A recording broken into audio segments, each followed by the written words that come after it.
Hi guys! Magandang gabi! Welcome back po dito sa Gandara SRU channel for Showbiz Update. Nandito na naman nga po akong muli nagbabalik. Ang nagmamaganda ninyong kachismosang Kim Pao, wala na pong iba. Ang lokareta si Gandara SRU upang maghatid sa inyo ng latest update and fresh happenings patungkol kina Kim Chiu and Paolo Avellino. And para nga po sa gabing ito, ang tatalakayin natin at pag-uusapan ay mayroon pong kinalaman dito sa good news, malaking good news para po sa mga fans, lalo na sa mga nag-iintay ng project nila Kim and Paolo. Huy, pansamantala, meron tayong magandang balita para po sa lahat. Pero bago po yan, syempre sa mga hindi pa nakaka-subscribe dito sa ating channel, maaari lamang na pindutin po ninyo ang subscribe button at notification bell natin na nariyan sa baba upang kayo po ay maging updated at ma-notify tuwing may bago tayong chika at balita hinggil sa Kim Pao.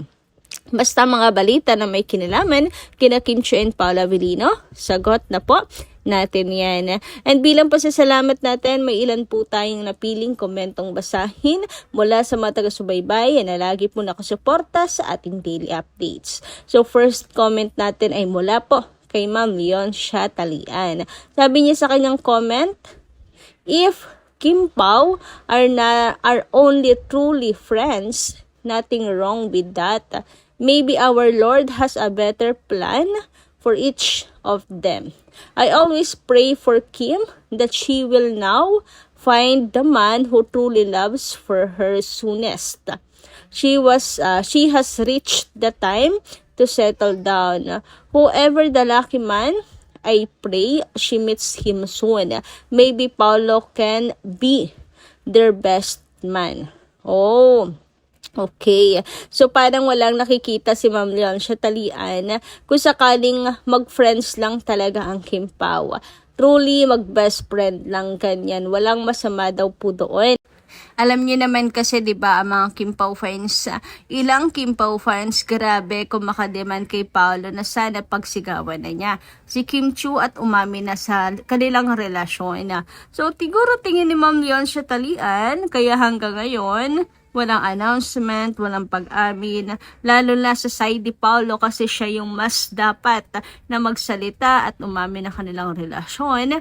Baka truly friends lang sila at wala daw masama doon. Maaring ang Panginoon daw po ay may mas magandang plano para kay Kim Chiu. And kung sino man ang lucky man, lucky guy, sana pwede rin daw si Paolo maging best man. What do you think naman po doon? Ano ang inyong masisay sa comment ni Ma'am Leoncia? But I agree doon sa sinabi ni Ma'am Leoncia Talian na talaga si Kimi na-reach na po niya yung age na dapat talagang mag-settle down na. It's time na.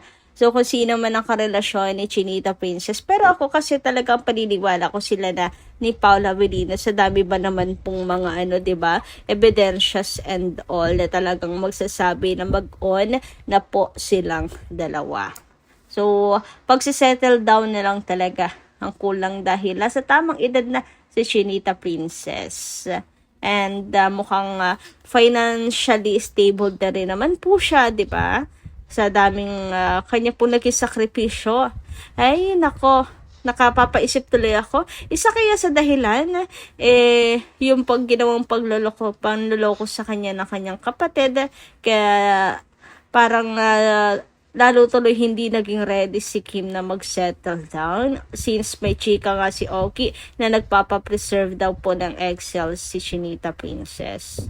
So parang baka need talagang kumayod ulit talaga. Anyway, dumako naman tayo dito sa comment ni Ma'am Rose Ann Pagio. Magandang gabi po sa inyo. Sabi niya, totoo ang sabi mo, Miss Gandara. Kahit si Ray Pumaloy, binabalita niya na laging sinusundo ni Paolo si Kim sa Showtime. Legit ang source ni Ray Pumaloy dahil matagal na siya sa industriya ng panunulat at pagbabalita. Ayun na nga ang chika. Talagang napapalimit daw po.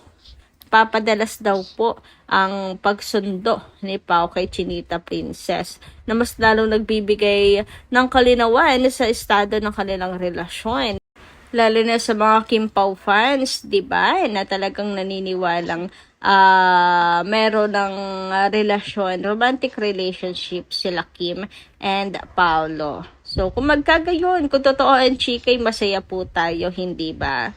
Ayan, napabalita rin naman na si Pau ay dumaan po sa Showtime. Kinonfirm yun ni Vice Ganda na talagang si Pau dumaan po sa Showtime. Sila Kim and Paolo mismo na kinonfirm nila yun, 'di ba?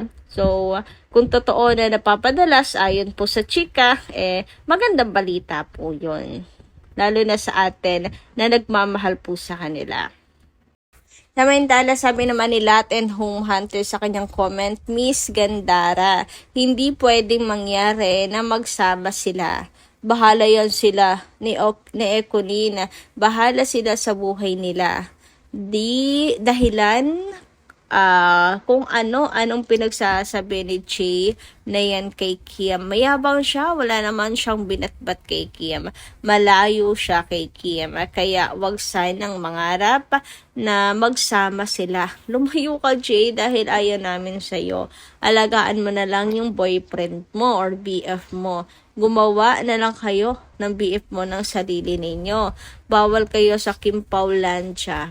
Walang kita pag magkasama kayo. Kim Pao forever. So, ayan, ang tinig ng Kim Pao fans. Although, Kim Pao sila, hindi sila hindi sila susuporta kapag magkakasama yung apat. Grabe naman yung hatred talaga ninyo kay Che para umabot sa ganitong punto na talagang kahit nandun ang Kim Pao ay hindi nyo susuportahan.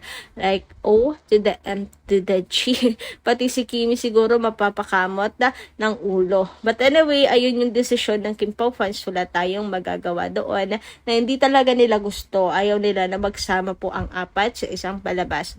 Iba naman kahit sinong love team daw. Ayaw nilang makikipag-collab ang Kim Pao. Pero ako okay lang. Kung halimbawa, may ibang love teams like Don Bell, mga ganyan, collab with Kim Pao, why not? Game naman ako doon. So, ayan. Basta, inooha nila Kim and Paolo. Ibig sabihin, okay sa kanila.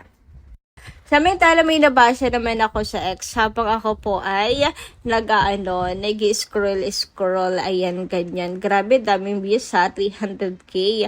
Ang sabi dito, si Kim Chiu at Marian Rivera lang ang may karapatan magbandera ng kanilang Furkin and Kelly Bugs. Alam kong pinaghirapan and never galing sa nakaw mula kay Alt GMA, and I agree, lalo na kay Chinita Princess Kim Chiu. 'Di ba? Talagang alam mong pinaghirapan nila. Grabe naman kung hindi mo makikita ang pinaghirapan niya ng Chinita Princess, 'di ba? Grabe kung makahataw sa trabaho 'yan si Kimi. At the same time, abay talagang napakalinis ni Kim Chiu. Talagang number 1 taxpayer kaya yan si Chinita Princess, 'di ba? Hindi niya niloloko ang ating gobyerno at syempre napakamatulungin pa. So ano man ang ano man ang meron siya, deserve po niya yan. Kahit hindi mayabang si Chinita Princess or hindi pala flex, agree tayong lahat, even mga netizens, na talagang may karapatan si Chinita Princess mag-flex dahil talagang pinaghirapan niyang tunay.